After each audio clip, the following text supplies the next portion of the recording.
Shalom, mari kita merenungkan firman Tuhan diambil dari Renungan Harian GKI Anugerah Selasa 15 September 2020.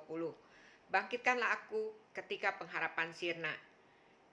Bahan bacaan Alkitab diambil dari Yehezkiel 37 ayat 4-10 dan Kejadian pasal 2 ayat 7.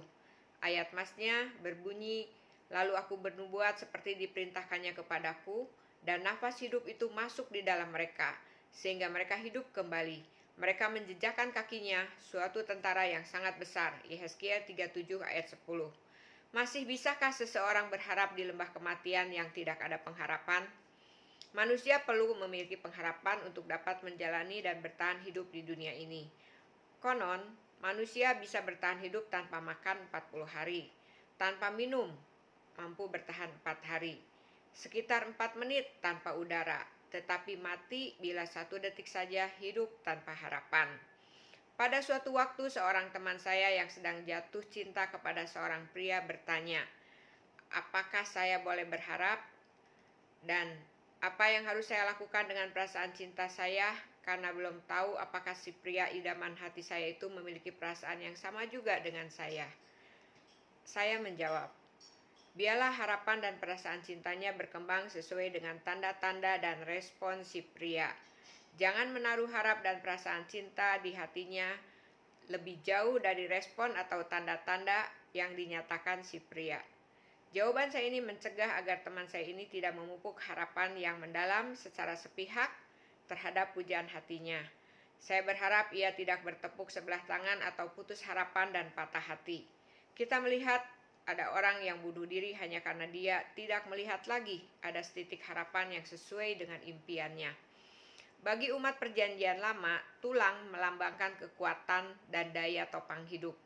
Tulang-tulang kering berserakan melambangkan pengharapan hidup yang sudah sirna, baik secara fisik, kehidupan berbangsa dan bernegara, juga secara spiritual, karena mereka terbuang dan terpisah dari negeri perjanjian dan bait Allah.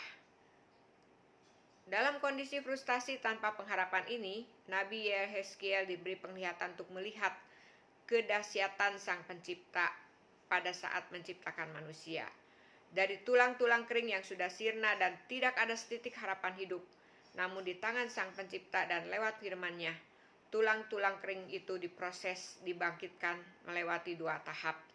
Tahap pertama, dipulihkan secara fisik. Tulang yang berserakan itu disatu padukan dan diberi urat-urat, saraf, daging, otot, dan kulit. Dipulihkan secara rohani atau spiritual dengan diberi nafas hidup dan menjadi pasukan tentara dalam skala besar melambangkan kekuatan yang dahsyat. Dalam firman-Nya selalu terkandung pengharapan yang sanggup memberdayakan dan menghidupkan ketidakberdayaan fisik dari spiritual umat. Apakah Anda merasa tidak berdaya secara fisik dan rohani? Bangkit dan berjalanlah dengan tuntunan firman-Nya yang akan memulihkan kekuatan dan kehidupan spiritual Anda. Tidak ada kamus bunuh diri karena harapan sirna bagi umat yang percaya pada firman Sang Pencipta dan Penebus.